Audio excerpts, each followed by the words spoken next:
UP police की तैयारी करने वाले सभी साथियों ध्यान दें, आप सभी के लिए बेहद महत्वपूर्ण इंपोर्टेंट वीडियो रहने वाला है आज का ये। आज की इस वीडियो में हम बात करेंगे कि यूपी पुलिस 2024 की जो भर्ती आई हुई है 60,000 से प्लस पदों की, तो उसकी तैयारी आप कैसे कर सकते हो, किस तरीके से आपको पढ़ना है। मोस्टली क्वेश्चन ये आ रहा था, सर हमारा मैथ रीजनिंग हम कर लेंगे लेकिन जीएस में समझ में नहीं आ रहा कैसे पढ़ें। ठीक है, जीएस करंट अफेयर्स कैसे पढ़ें समझ में नहीं आ रहा। देखिए आप सभी को मैं बता दूं, आप जितना सोच रहे हो ना कि ये हैवी जीएस या जीके आएगी, तो मैं 2019 का जो पेपर हुआ था फर्स्ट शिफ्ट का बता रहा हूं, पहली शिफ्ट का जनवरी में जो पेपर हुआ था, तो पहली शिफ्ट में जो पेपर हुआ था, और वो ये कहते थे कि जनवरी में पहली शिफ्ट में पेपर हार्ड हुआ था, तो हार्ड हुआ था, तो उसमें भी यदि क्वेश्चनों को देखोगे आप तो ऐसा लगेगा कि इनसे इजी तो कुछ है ही नहीं। तो जीएस पोर्शन से, जीएस में कितने, यानी कि जीके, जीएस, करंट अफेयर्स, यानी कि जो आपका सामान्य अध्ययन वाला जो पोर्शन है उसमें से 38 प्रश्न आते हैं, और 38 में से कुछ चुनिंदा प्रश्न मैंने यहां पर लिखे हुए हैं। इनसे आप अंदाजा लगाओ कि पेपर का लेवल किस लेवल का रहने वाला है, यानी कि। और फिर ये भी बताऊंगा तैयारी कैसी करनी है, आप जरा समझो पहले कि देखिएगा क्वेश्चन ये आया था, ये मैंने अपनी ओर से नहीं लिखे, ये पेपर में आए हुए 2019 के पहली शिफ्ट का पेपर है, यानी कि शिफ्ट आपका 1। तो इसमें आया था उत्तर प्रदेश में सबसे लंबी नहर कौन सी है। फिर एक क्वेश्चन आया था उत्तराखंड किस वर्ष अस्तित्व में आया। अगला क्वेश्चन उत्तर प्रदेश के किस शहर में भगवान शिव जी के सम्मान में कैलाश मेला का आयोजित होता है या आयोजन होता है। अगला उत्तर प्रदेश का राज्य पक्षी क्या है। वर्ष 1937 से 1950 तक यूपी यानी उत्तर प्रदेश किस नाम से जाना जाता था। तो ओवरऑल ये देखिएगा, यहां से 5 क्वेश्चन ऐसे हैं जो डायरेक्टली उत्तर प्रदेश के इतिहास से पूछे गए हैं, यानी कि ओवरऑल अब की बार भी ये समझ लीजिए 5 प्रश्न आपके 38 में से 5 प्रश्न तो आपके डायरेक्टली उत्तर प्रदेश की इतिहास से पूछे जाने वाले हैं, और जो कि बहुत ही सिंपल रहने वाला है। कोई भी ऐसा नहीं है कि इतिहास में आपका कुछ अलग से पूरे दिखे पूछा जाएगा, नहीं। जो नॉर्मली आप इनके ऑप्शन देखोगे तो आप मोस्टली यदि किसी को कुछ नहीं पता और इन 5 को यदि दे दिया जाए तो आप आधे तो वैसे ही सही कर दोगे, 2 से 3 प्रश्न तो आप वही सही कर दोगे, पता चल जाएगा अपने अपने ऑप्शन जैसे दिए जाते हैं। तो ठीक है, तो इसी तरीके से तो आपका जो क्वेश्चन अब पढ़ने का तरीका क्या रहेगा ये भी आप समझ लीजिएगा कि आपको तैयारी कैसे करनी है।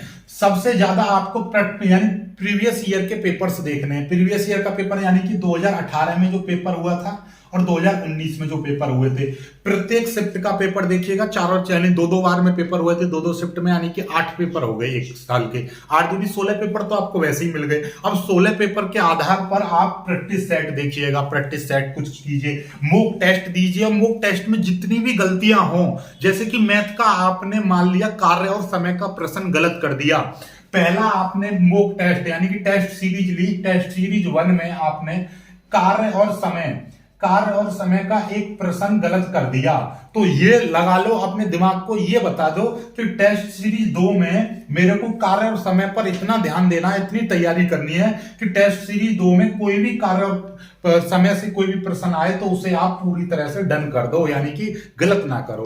तो टेस्ट सीरीज करने का तरीका यही है कि आपका पहली टेस्ट सीरीज में जितने भी क्वेश्चन गलत जा रहे हैं उनको आप इस तरह से तैयारी करो कि अगली बार उन टॉपिकों से रिलेटेड आपका क्वेश्चन छूट ना पाए। बस आपका जॉब लग गई, ये समझ लीजिए, बस इतना आपको करना है। और ये छोटा सा लग तो रहा है सुनने में बहुत छोटा, लेकिन इसको करने में ही आपकी पूरी तैयारी अच्छी हो जाएगी। ठीक है, रीजनिंग का यदि कोई भी टॉपिक आपको, यानी कोई प्रैक्टिस सेट लगाओ एक और उसे देखो, आप सॉल्व करो। ठीक है, टाइम के अनुसार याद रखिएगा, मॉक पेपर हो या प्रैक्टिस सेट हो उसको आप करो। टेस्ट लगा रहे हो तो उसको टाइम से जरूर लगाना, और टाइम में देखो कितने समय में आप कितना कर पा रहे हो। ठीक है, ऐसा नहीं कि पूरा समय आपको मैथ को ही देना है, पूरा समय आपको रीजनिंग को ही देना, नहीं। सबसे पहले आपको हिंदी करनी है, दूसरे नंबर पर आपको जीएस जीके जनरल स्टडी करनी है, और तीसरे नंबर पर आपको रीजनिंग करनी है, और चौथे नंबर पर बचा कुचा समय आपको मैथ को देना है। ये समझ लीजिएगा, यही आपका पूरा स्ट्रेटजी बनानी है इसी तरीके से। और दूसरी बात ध्यान से समझ लीजिएगा, जितने भी मॉक पेपर दे रहे हो उसमें देखो कि पहले पेपर में जितने आपके क्वेश्चन सही हैं, अगली बार ऐसी तैयारी करनी है कि उससे कम सही। मान लीजिए कि पहला पेपर आपने दिया और उसमें आपने 150 में से, मैं मान के चल रहा हूं कि 150 में से आपने 70 क्वेश्चन सही किए, मान के चल रहा हूं मैं 150 में से 70 क्वेश्चन सही किए, तो आप ये टारगेट लगा के चलिए कि दूसरा पेपर हो तो उसमें मेरे 150 में से 75 क्वेश्चन सही हो या आपके 80 क्वेश्चन सही हो, लेकिन 170 से कम प्रश्न सही नहीं होने चाहिए। ऐसे ही तीसरा पेपर यदि लगाओगे तो उसमें यह याद रखिएगा कि आपका 150 में से आपके 80 से प्लस क्वेश्चन सही होने चाहिए। हर प्रैक्टिस सेट में आप 5 प्रश्न का भी अंतर लगाओगे तो मान के चलिए कि आप 10 से 15 सेट लगाओगे तो आपका 150 में से आप 120 क्वेश्चन सही कर दोगे। और 120 क्वेश्चन पर आपका डेफिनेटली, आप मैं मान के चल रहा हूं कि आप जनरल कैटेगरी से हो, फिर भी आप यदि आप 150 में से 120 प्रश्न लेकर आते हो तो 100% कोई भी दुनिया की ताकत नहीं है जो आपको मेरिट में से बाहर कर दे, यानी कि 120 नंबर पर डेफिनेटली आ जाएगा आपका नंबर। ठीक है, तो बस आपको तैयारी अच्छे से करनी है। प्रैक्टिस सेट देखो, तो अब आपको टॉपिकों से नहीं पढ़ना है, सीधे सीधे आपको प्रीवियस ईयर पेपर देखो, उनके आधार पर नए पेपर बनाओ, अपने आप बनाओ या बने हुए खरीदो और उनकी तैयारी करो, अदरवाइज और कुछ मत करो। और ये चीज मान के चलिए जिन्होंने पहले तैयारी की है वही इस भर्ती में सिलेक्ट होने वाले हैं, क्योंकि अब आपको पढ़ने का समय नहीं है, अब सिर्फ और सिर्फ तैयारी करने का समय है, आपकी प्रैक्टिस करने का समय है, प्रैक्टिस सेट लगाने का समय है, टेस्ट सीरीज लगाने का समय है, आपका प्रीवियस ईयर पेपर सॉल्व करने का समय है, ना कि आपका पढ़ने का। नए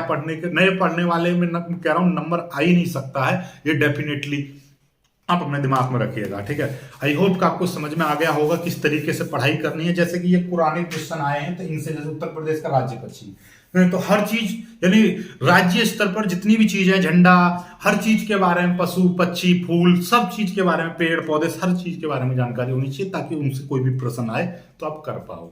वीडियो को लाइक करके शेयर जरूर कीजिएगा।